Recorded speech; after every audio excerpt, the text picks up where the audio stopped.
opinion, mais nous ne sommes pas d'accord avec son opinion. Nous donnons donc ce que nous pensons et tout ce que les Camerounais... Alors justement, c'est intéressant. C'est-à-dire qu'au sein du RDPC, on n'est pas d'accord avec son opinion. On a justement compris cela comme élément de conclusion. Alors Serge Gauthier, on parlait entre autres de cet élément qui pourrait être exploité par l'opposition. D'ailleurs, vous êtes de l'opposition. Est-ce que cela peut vous être profitable en tant que parti de l'opposition? Et justement, on dit aussi que c'est une sortie qui pourra ternir l'image du RDPC à la prochaine élection. Est-ce que c'est un dit? Ce sont des faits, c'est-à-dire que le peuple va d'ailleurs en juger. Vous pensez que lorsque dans une organisation comme la présidente de la République, même si c'est une famille, il y a des exigences protocolaires, il y a des questions de réputation et d'image. La fille du président de la République achète une bouteille de whisky, prend son téléphone, c'est-à-dire une caméra, et se saoule la gueule devant la bouteille et vide toute la bouteille de whisky et partage la vidéo. On ne fait rien. Vous pensez que les Camerounais applaudissent ça? Nous sommes dans l'image publique, c'est-à-dire que quelqu'un qui a pris la responsabilité de gérer le pays et de veiller à ce qu'il y ait un ensemble de valeurs qui soient préservées, protégées et promues. Cette exemplarité dans les valeurs doit commencer par lui, et notamment par sa famille. J'ai entendu des problèmes d'encadrement. Est-ce qu'il y avait la démocratie, on n'a pas empêché? Est-ce qu'il y avait moyen de l'empêcher? Il était en Suisse. Et dans sa chambre, on devait l'empêcher d'utiliser son téléphone comment?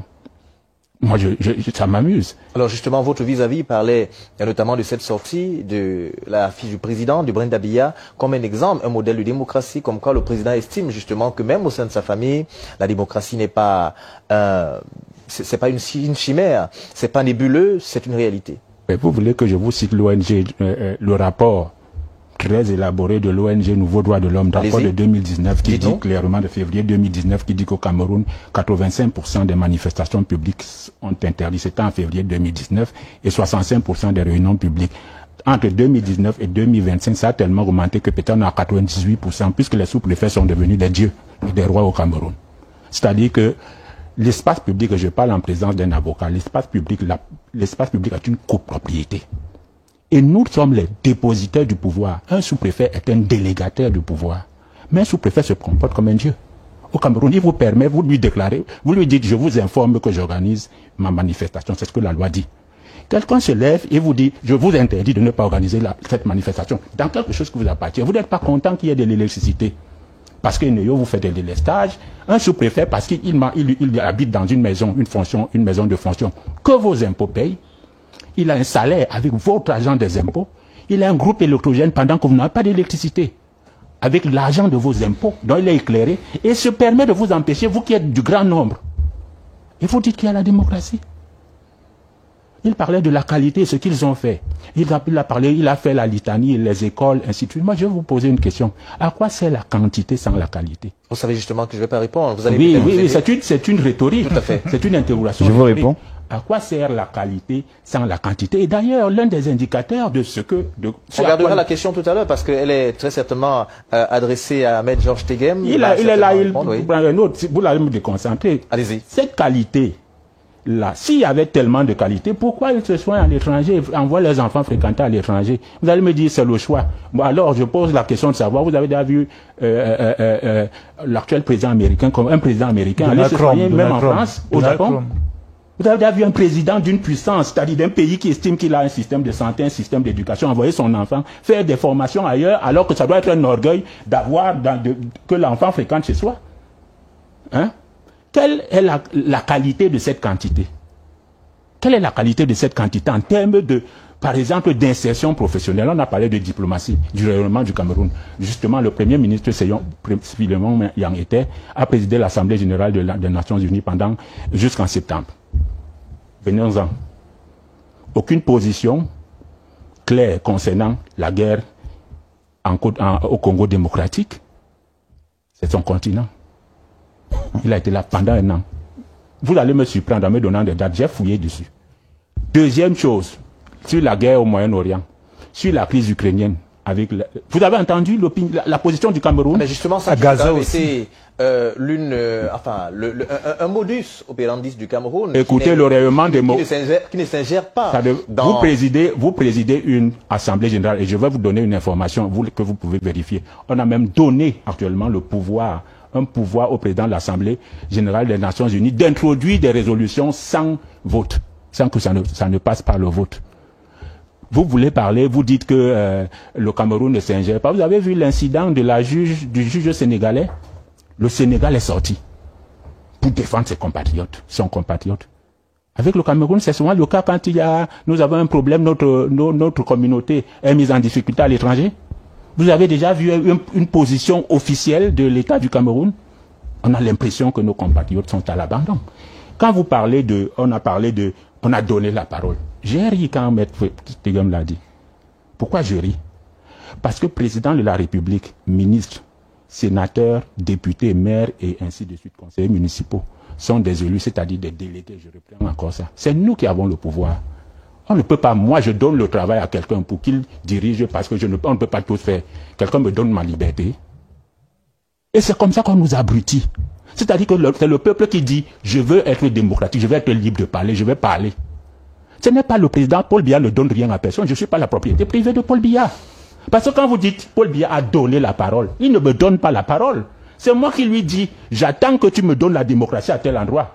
Arrange-toi à créer les mécanismes pour que cette démocratie soit organisée. Ce n'est pas toi qui me donnes la démocratie, Paul Biya. Parce qu'en fait, je suis ton patron, moi le peuple.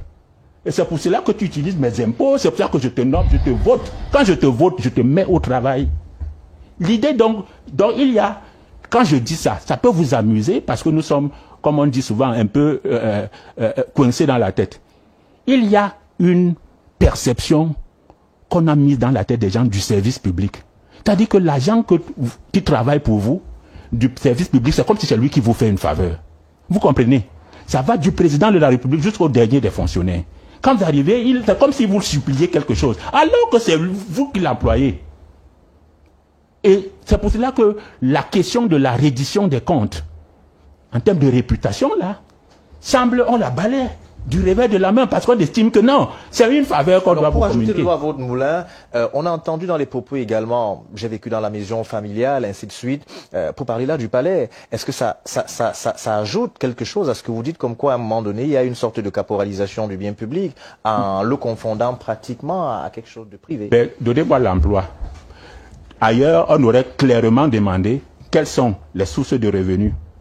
La présidente de la République aurait déjà communiqué depuis que les Camerounais se plaignent du train de vie de la fille du président de la République. On aurait déjà fait une communication claire sur ses activités professionnelles, si elle en a, et sur ses sources de revenus, et sur sa fortune. C'est pour cela que la déclaration des biens est importante. L'article 66. L'article 66. Elle occupe peut-être une fonction publique, mais la déclaration des biens, l'enrichissement illicite, comment on fait à son âge pour avoir autant d'argent, à partir de quelles activités? On parlait on a fait un certain nombre de choses pour le Cameroun, et c'est peut-être là par là où je voudrais chuter. Allez-y. En termes de proportion entre ce qui a été fait et les cris de douleur, de détresse et de souffrance, si on les pose sur la balance, de quel côté pèsera-t-elle? Merci.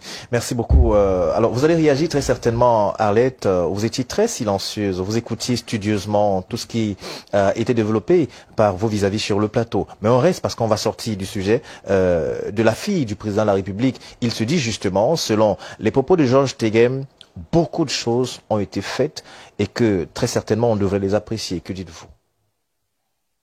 Beaucoup de choses ont été faites. Bon. C'est difficile de ne pas dire qu'en 43 ans, vous n'avez pas construit de route, vous n'avez pas construit de pont. Parce qu'en 43 ans, en fait, il y a des maisons qui avaient été construites, peu importe, même dans les petits États où un magasin, on construit des immeubles. Pourtant, chaque mois, il y a des explosions, mais ils construisent quand même des immeubles, puisqu'on explose quelque chose. Ça veut dire que même dans un État où il y a la guerre permanente, il y a des routes qui sont construites, il y a des immeubles qui sont construits, il y a des universités qui sont construites. Mais maintenant, quand on parle de rayonnement, c'est là où il faut être sérieux. On a parlé de respectabilité. La respectabilité, c'est quoi? Ça commence par l'image que le pays renvoie à l'étranger. Quand vous avez donc quelqu'un qui a un statut, parce que la fille du chef de l'État à l'étranger, c'est un citoyen lambda.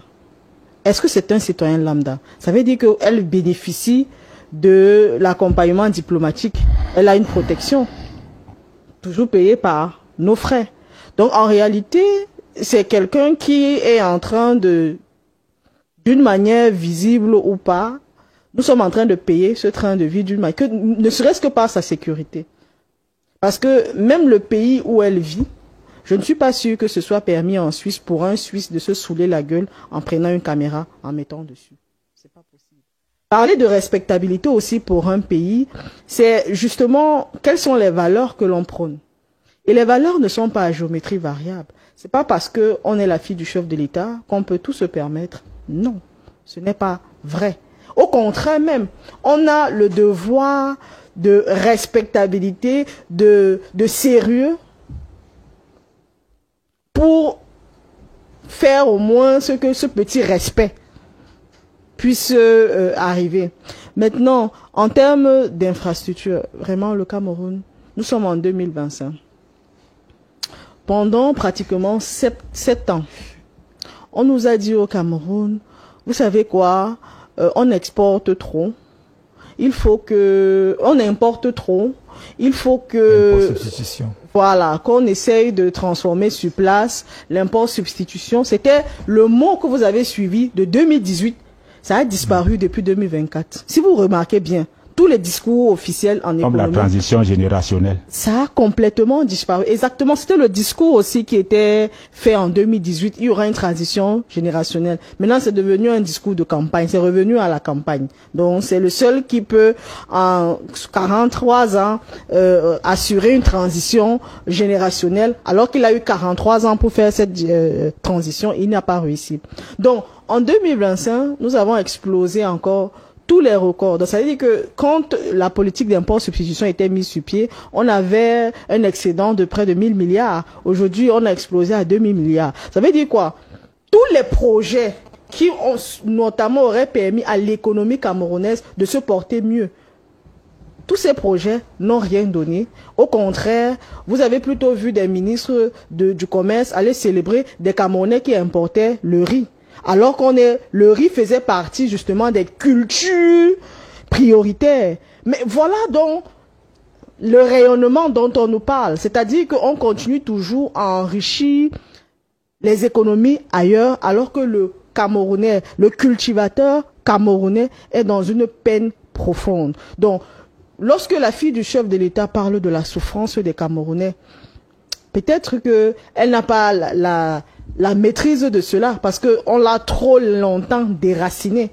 Mais nous, lorsque nous parlons de la souffrance du Cameroun, ce n'est pas une souffrance qui est inventée.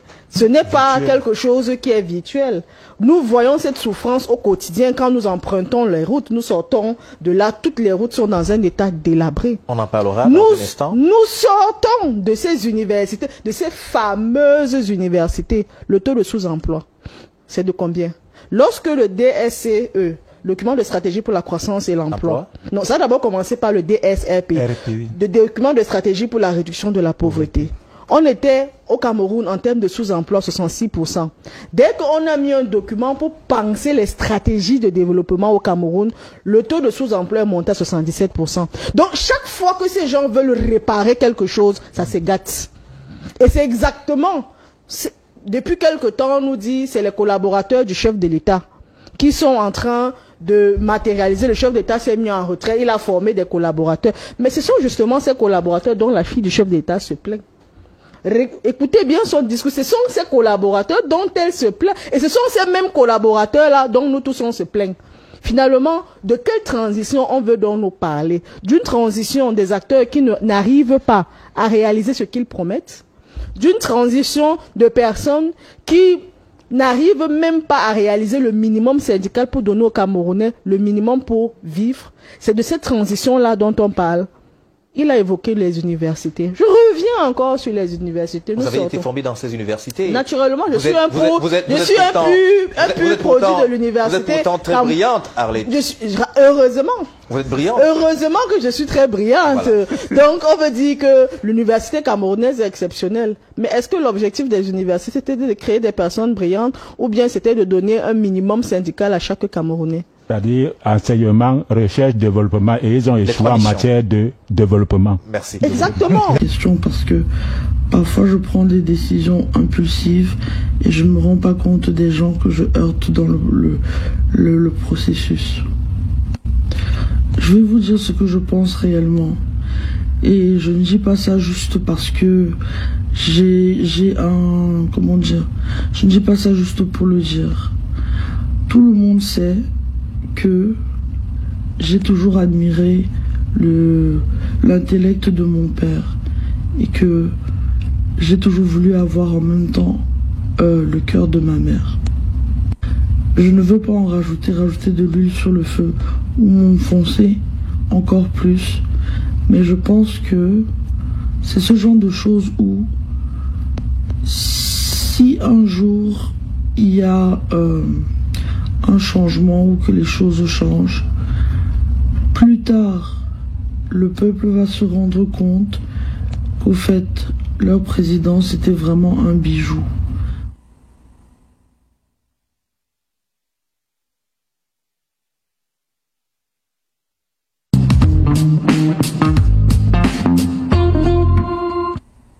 Vous avez donc suivi Brenda Biya qui revient sur ses propos et d'ailleurs un mot, une phrase de fin qui a également marqué le président est un véritable bijou. Et justement, interrogeons la deuxième thématique qui nous amène sur les routes du Cameroun. Tout le monde le sait, au courant de ces dernières semaines, c'est pratiquement l'enfer que vivent les populations et d'ailleurs tous les usagers de la route. Il y a donc quelques jours, le président du GECAM, Célestin Tawamba, a donc fait une sortie où, à un moment donné, il n'a pas été des plus tendres avec le ministre en charge des travaux publics. Également, dans l'une de ses tournées, parce qu'il se rendait du côté de Moutenguene, mercredi dernier, le DGS Martin Bagangeli s'est retrouvé justement englué, pratiquement bloqué dans un bouchon au niveau de Bonabéry. Cela amène à s'interroger sur les questions, peut-être, pourquoi pas, de planification. Nous revenons donc justement sur cette note du président du GECAM. Alors, il y a un fragment, un bout de phrase qui est assez intéressant. Notamment, il dit ceci, nous citons, « Madame, Excellence, Monsieur le Ministre, l'atteinte à la liberté d'aller et venir constitue dans tout pays l'un des facteurs les plus puissants, notamment de frustration populaire. » Et il poursuit, lorsqu'elle devient quotidienne, brutale, imprévisible, elle nourrit la colère, la défiance et la tentation du désordre. Et c'est bien là le danger. Ce que vit Bonabéry aujourd'hui et plus largement sur les accès de Douala dépasse le simple cadre des travaux publics. Il s'agit désormais d'une atteinte au fondement même de la stabilité sociale. Les conséquences économiques et humaines de la situation sont alarmantes. Un ralentissement, voire un arrêt temporaire des activités économiques dans une zone névralgique.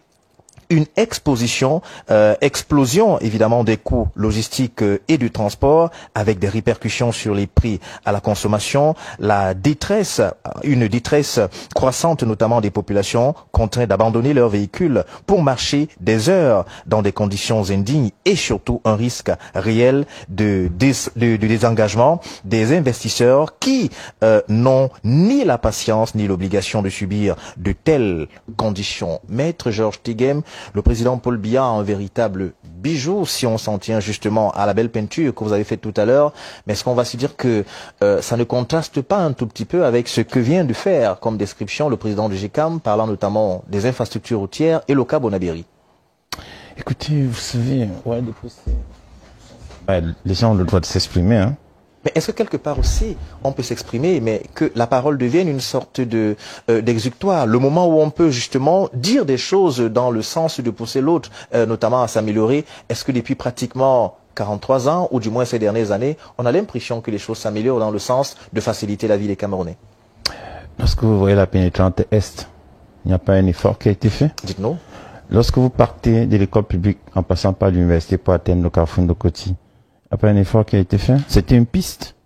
Devant la gare de Bessengue, c'était une piste. L'entrée de Bonanjo, c'était un pont. Un effort n'a pas été fait. Pour ne parler que de Douala. Un effort n'a pas été fait. Je comprends le président du JICAM. Il est dans son rôle d'alerte. Nous travaillons avec le JICAM. Le gouvernement de la République travaille avec le JICAM. D'ailleurs, les entreprises qui gagnent ces marchés-là sont des entreprises qui sont forcément avec le JICAM. On travaille avec le JICAM dans le cadre d'un certain nombre de conventions collectives, les accords d'établissement, un certain nombre, le gouvernement de la République travaille avec le JICAM, Conaroute, la réalisation des infrastructures. C'est les entreprises membres du JICAM qui les réalisent. Bien maintenant, le JICAM estime que bon, il a le droit de donner l'alerte, c'est son droit, et le gouvernement de la République doit adresser les problèmes posés. Et je dois dire une chose, c'est que le week-end du 13 dont il fait état, effectivement, moi aussi j'étais là-bas. Mais j'ai écouté le ministre des Travaux publics une semaine avant et je pense que c'est lui qui avait raison et c'était plus un problème d'incivisme qu'autre chose. Hein, parce que moi, je suis rentré, ce 13-là, j'étais un de l'artiste qui est mort à Yaoundé. D'ailleurs, j'adresse encore mes condoléances à son frère pour lequel j'ai voyagé. Et à mon retour, j'ai subi et je suis descendu de la voiture en marchant, j'ai vu que c'était l'incivisme. Et le ministre l'a dit. Le ministre là, nous l'a dit que il faut que les populations, parce que regardez par exemple, Maître Teguem, vous qui parlez d'incivisme, voilà par exemple un long bouchon, un rang qui s'est créé, on peut le voir à l'écran. Oui. Quelquefois aussi, est-ce que c'est pas l'état de la route qui force? Vous allez là-bas ces jours-ci. Ceux qui s'y sont rendus il y a un mois, ils vont vous dire que le Carrefour Musique est réglé. On a posé le pavé, c'est terminé. Quand j'y allais le jeudi, c'était fini. Le Carrefour Musique. En rentrant, qu'est-ce qui se passe? Les gens font 3 lignes de gauche vers la droite. Et puis ceux qui occupent les espaces marchands s'installent de manière anarchique. Le ministre des Travaux a posé le problème. Et le ministre des Travaux a dit, il faut que les mairies participent. Et il a bien expliqué le problème de l'eau, l'impact de l'eau. Il a même parlé du changement climatique. Il a évoqué tous les problèmes qui se posent. La réalité, c'est que le délabrement des infrastructures routières, l'eau, les pluies ont un impact sur les infrastructures routières. Maître, vous avez raison. Peut-être que dans un cas, vous parlez de l'eau. Il est justement vérifié que l'eau a un impact, mais c'est un élément comparatif. On se rend compte que de plus en plus, les routes qui sont faites aujourd'hui et qui coûtent 4 fois, 10 fois plus cher que celles qui étaient faites il y a quelques années auparavant, comment expliquer que la durée de vie des anciennes routes tienne beaucoup plus longtemps ou encore soit beaucoup plus élevée que toutes ces routes qui sont construites aujourd'hui par des entreprises dont certains diraient d'ailleurs qui ont des accointances avec ceux qui passent les marchés? Il a expliqué que ceux qui ont des marchés spontanés versent les détritus, bouchent les canalisations. Et cela fait en sorte que l'eau, au lieu de couler, se retrouve sur la chaussée et délabre la chaussée et provoque le délabrement de la chaussée. Il a dit, vous posez un autre problème. Le problème que vous posez, il est un peu sérieux. J'ai écouté le ministre des Travaux publics s'exprimer dessus. Il a dit, nous ne produisons pas du bitume, nous l'importons. Il a dit, il faut tenir compte du contexte international. Pour l'avoir, voilà ce que nous faisons. Lorsque vous voulez, le problème que vous voulez poser, et je veux aussi que le président du GECAM s'exprime dessus, puisque c'est pas l'État qui réalise ces infrastructures, l'État sélectionne des partenaires qui sont affiliés au GICAM, et ce sont ces partenaires qui réalisent les routes. Alors, vous avez parlé du bitume, maître. Mais il y a un problème du bitume aussi. Il y a un problème du bitume. Oui. On sait quand même que le bitume, c'est un dérivé des produits pétroliers. Oui. C'est d'ailleurs le dernier élément, lorsqu'on on procède au raffinage des éléments pétroliers, c'est le dernier élément, c'est-à-dire en raison de sa lourdeur. Nous avons quand même le pétrole dans la presqu'île de Bakassi, entre autres. Nous avons un pétrole qui est appelé le pétrole offshore. Est-ce qu'aujourd'hui, 60 ans après son indépendance, que nous soyons désarmés à la production de notre bitume, c'est pas une honte quand même, maître? Le ministre des Finances a évoqué cela il y a 1 an, quand il lançait le budget, je crois, 2024. Il avait dit il est temps de fabriquer, de construire quand même une usine de production de bitume et une usine de production d'intrants agricoles. Moi, je vais vous dire une chose. Lorsque vous n'êtes pas en responsabilité, c'est facile de le dire. J'ai entendu tout à l'heure monsieur Nanina, et ça m'a un peu fait sourire. Il dit que la qualité d'éducation, quand quelqu'un doute de la qualité d'éducation, comme je ne lui réponds plus. Il dit que c'est pas la quantité, c'est pas la qualité. Vous avez les résultats du concours Polytech Paris, tout ça. Ce sont nos enfants ici. Sur les radios internationales, les gens ont fait l'école au Cameroun. Le Cameroun a formé des présidents de la République. qualité de la formation au Cameroun. Lorsqu'il parle, moi j'ai dit, bon, celui-ci. Surtout que il a dit des choses. On a formé des chefs d'État. Des, pas un. Je parle à la télévision, des chefs d'État ont été formés au Cameroun. Si on reste dans l'histoire, on sait que Thomas Sankara, qui est décédé en 1987, il est passé par le Cameroun. Blaise Compaoré, son compère, il est passé par le Cameroun. François Bozizé, j'allais dire par exemple le professeur de mathématiques, Touadéra, actuellement, on sait qu'il est passé par le Cameroun, entre autres. Donc, dans une certaine mesure, allons-y. C'est-à-dire que lorsqu'on parle de la qualité... Je vais répondre tout à l'heure. Surpris que vous direz que Ouéa n'est pas venu si on l'a vu. Vous n'étiez peut-être pas là, je l'ai vu. C'était devant moi. Il est venu se former là. Au Canon Yaoundé. Pas dans le Canon, dans le Tonnerre. Le Tonnerre, pardon, le Tonnerre. Dans le Tonnerre. C'était ici devant nous. Je suis pas pressé. Donc, moi je sais, je vais vous dire une chose. Venir sur un plateau à une heure de grande écoute et vouloir avoir raison, il dit le peuple là. Il dit des choses, moi j'ai dit monsieur, il se prend pour le peuple. Dites à ce monsieur que le peuple est au Parlement. Le Parlement, c'est la RDPC qui est majoritaire. Lorsqu'on vote une loi, quand le Parlement s'est exprimé, le peuple s'est exprimé. Mais est-ce qu'on n'a pas l'impression aussi, au vu des réactions des membres du Parlement, qu'il y a une déconnexion entre ce que eux, ils le disent et ce que le peuple demande? Excusez-moi. Et quelques personnes disent justement pour justifier cela que lorsqu'on conduit une voiture climatisée de 80 millions, il est fort probable qu'on ne puisse pas connaître la chaleur de Douala en ces temps-ci. Excusez-moi. Le peuple s'exprime via ses représentants. Lorsqu'on dit qu'une loi a été votée, le peuple s'est exprimé. Lorsqu'on dit qu'un président de la République a été voté, le peuple s'est exprimé. Lorsqu'il n'y a même pas de compte rendu parlementaire. Excusez-moi. Lorsqu'il n'y a pas de compte rendu parlementaire. Vous savez, lorsqu'il y a un compte rendu, le corps électoral sera convoqué. Comme il a été convoqué pour l'élection du président de la République, le peuple s'exprime. C'est comme cela que la démocratie fonctionne. C'est pas que monsieur s'assied sur un plateau. Il vient dire, c'est mon agent, je suis le peuple, le sous-préfet n'est rien. La société démocratique a besoin de... Non, vous avez dit, c'est prennent pour... Oui, c'est pas pour Dieu. Mais c'est grave ce que vous dites à la télévision. Il est payé par mes impôts, c'est faux. Est-ce que c'est faux que la voiture avec laquelle il roule, c'est l'argent des impôts? Est-ce que c'est faux que l'espace public est ma copropriété et que je dois seulement déclarer la manifestation? Je n'ai pas demandé une faveur en principe pour m'exprimer sur l'espace public, dans l'espace public. Est-ce que c'est faux? Vous voulez installer un système de terreur et de peur de l'autorité. On doit respecter l'autorité, on ne doit pas la craindre. Alors, et quand l'autorité abuse, on a le devoir et le droit de lui dire qu'elle exagère. D'accord, vous allez reprendre la parole. Le temps pour lui de chuter. Et j'assume ce que je dis. Merci, maître. Je ne me cache pas. Vous allez sortir, maître, justement. Il faut que je le dise encore une fois. Oui. C'est le sous-préfet qui investit du pouvoir. Dans le cas de l'ordre public. Un pouvoir délégué. Alors, vous permettez, vous allez prendre la parole, Serge. En attendant que vous soyez sous-préfet, oui. Je veux respecter le sous-préfet. C'est lui qui contrôle l'exercice des libertés. Et maintenant, le juge... Au septentrion, on lui a donc montré que lui, sous-préfet, ne peut pas se permettre de barrer une route. On a balancé les bêtises de voitures en route. Pour lui montrer justement que... Non, permettez. Pour lui montrer justement à ce sous-préfet que la délégation de pouvoir, qu'il est la représentation de pouvoir. C'est de l'incivisme quand même. Ce n'est pas de l'incivisme. Il n'y a aucune loi. loi. Le sous-préfet n'est pas un militaire. Il n'y a aucune loi qui autorise un sous-préfet de barrer la route. Merci. Il n'a jamais construit une route, il ne peut même pas en construire. Merci beaucoup. Quelle est l'attribution qui dit que le sous-préfet peut barrer la route? Vous allez prendre la parole. Vous acceptez des inepties. Vous allez prendre la parole dans un instant. Le temps pour maître de chuter. Et justement, c'est ça qu'on veut nous impliquer. Faites-nous le plaisir et justement les... Merci, monsieur Onanina. Mais je préfère dire aux jeunes qui nous écoutent, ne pas écouter quelqu'un qui dit que le sous-préfet fait des inepties. Parce qu'il n'est pas en train de vous former. Vous, les jeunes qui suivez l'émission. Il faut lui dire que le sous-préfet doit continuer à barrer les routes pour interdire aux gens de circuler. Je vais écouter le...